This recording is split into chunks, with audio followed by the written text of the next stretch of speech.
Is there any change to the depth chart as of right now? Yeah, Bryce has taken the snaps with the ones this week. That was something that at the beginning Scott and I kind of earmarked the time when we thought would be best, kind of mapping it out, talked it through with the staff. At the beginning of the off season, this was kind of the time that we had marked this week to just kind of move him up. It's just the next step, right? I mean, there's nothing. I'm not saying there's really nothing to say other than, hey, we just wanted to move him up this week. Felt like it's been the right time. He had a couple weeks to watch Andy.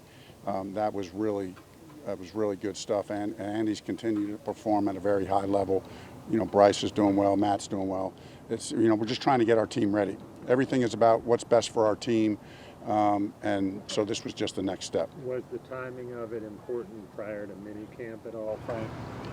Yeah. I mean, I think there was a little bit of get minicamp, and if we can get some things, get some things moving in a direction. But everything is we're just a progress. It's a work in progress.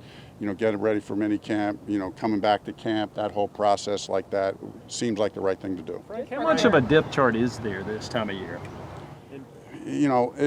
There's a depth chart. It gets talked about, so we like the players to kind of understand a little bit, but we understand we're not in pads, and there's only so much you can see, but it is worth talking about and helping guys understand where they're at. Guys handle it well, coaches are doing a good job. Now that he's been boosted up, just to clarify, will he continue to be that guy with the first team moving forward? For right now, that was our move.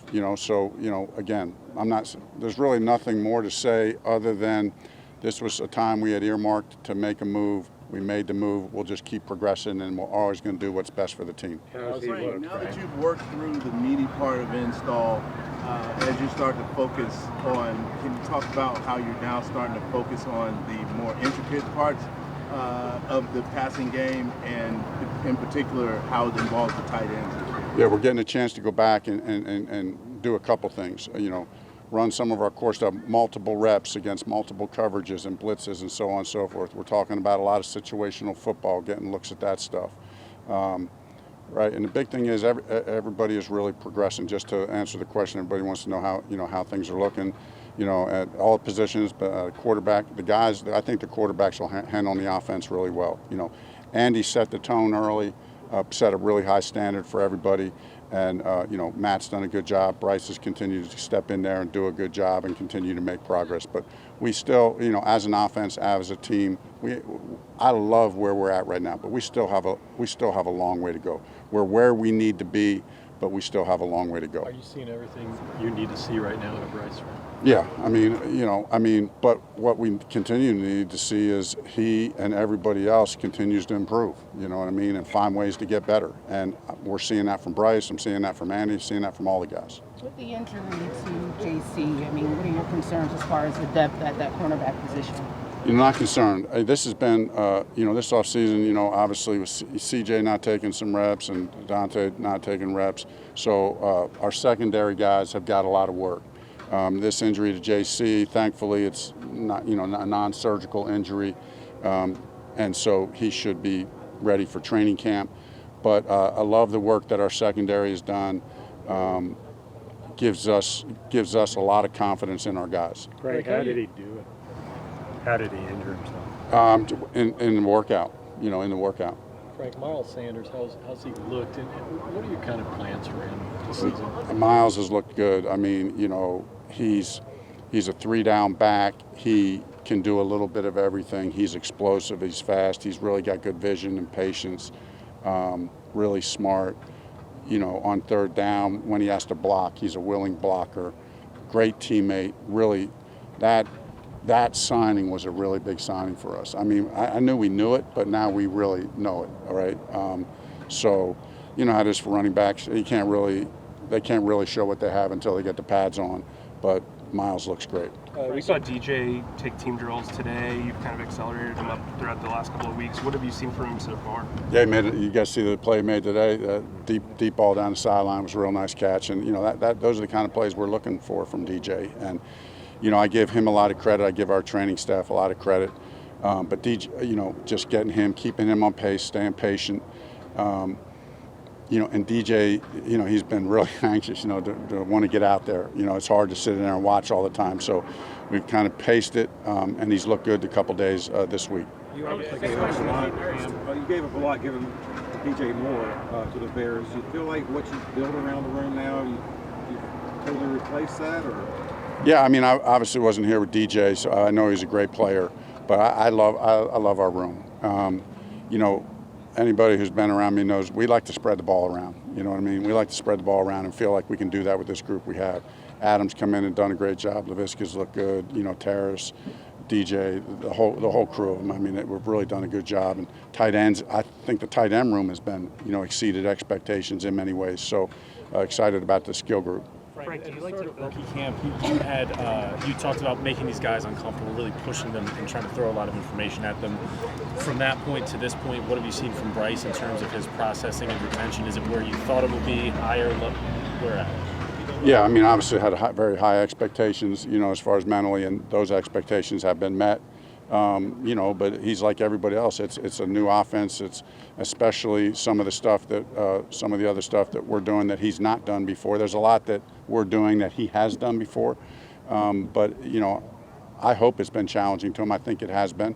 And he's like everybody else out here. You run enough plays, you're going to make some mistakes and learn from them. But he's been great about that. Frank, with everything that's happened with Indianapolis and Detroit and the gambling infractions and the break coming up, how have you educated the players and the staff on the gambling rules for the league? Yeah, it's a big deal. I mean, obviously we fully support and agree with everything the league is doing in this area. It's something to be taken very serious. So you approach the education process through multiple efforts. A lot of it, we have a great support staff. And then the league sends in people to do training things, more formal things. But then there's a lot of informal discussion with our player development people. And it's an ongoing process, right? This is a new issue, and players will continue to, and coaches, right? We all need to continue to understand how important this is for the integrity of our game and fully support what the league is doing. Frank, is there more that teams and the league and the union, the agents, all of us could be doing in terms of education? Yeah, I mean, I think if we all just incrementally give a little bit, right? And unfortunately, sometimes it takes something happening in a time or two for, this is real. You know what I mean? That's just, you hate to say it. I mean, you don't want to see it, but sometimes you don't think it's real until it happens. And so hopefully it's a wake-up call for all of us to understand how serious of a matter this really is. Is it an added emphasis that this facility is kind of sacred when it comes to that gambling?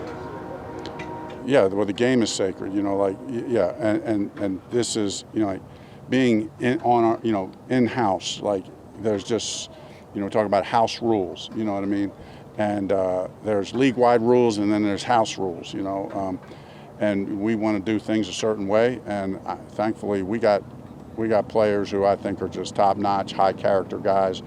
Listen, I'm sure we're going to make mistakes along the road. Nobody's perfect, but feel like we have the right kind of players in here and coaches that can continue to understand the importance of off the field issues. Do you have a position on the North Carolina passing the sports betting bill last night? No position. You talked about earmarking. This is the last one. You talked about earmarking this week as time to move up with Bryce.